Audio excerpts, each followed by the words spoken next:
Start. At the time of death of their mother, the children were left in custody of their paternal grandparents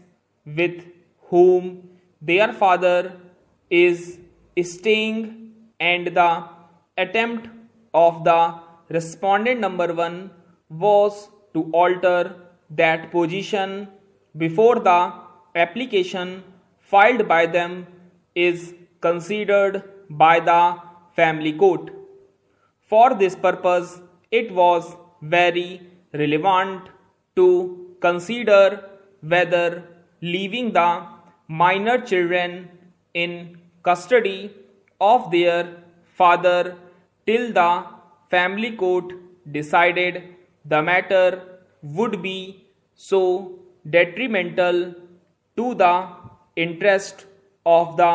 minors that their custody should be changed forthwith.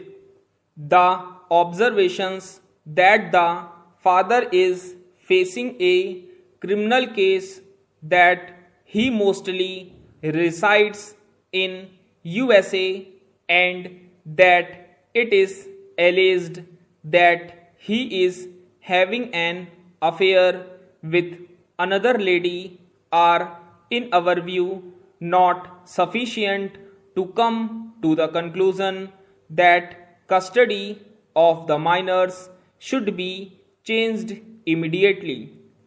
What is important for us to note from these observations is that the court shall determine whether in proceedings relating to interim custody there are sufficient and compelling reasons to persuade the court to change the custody of the minor children with immediate effect.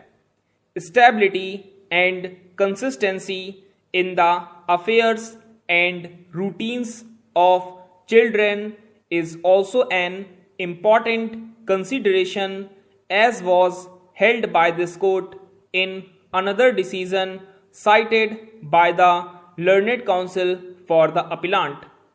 We are convinced that the dislocation of Satpal at this stage from Allahabad, where he has grown up in sufficiently good surroundings, would not only impede his schooling, it may also cause emotional strain and depression on him.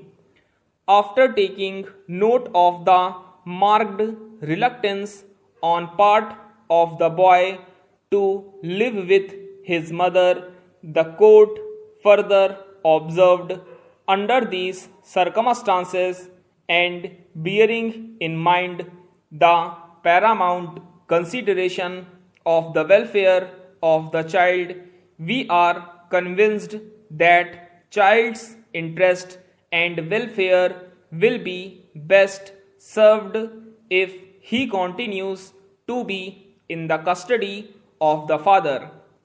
In our opinion, for the present, it is not desirable to disturb the custody of Master Satpal, and therefore the order of the High Court giving his exclusive custody to the father with visitation right to the mother deserves to be maintained.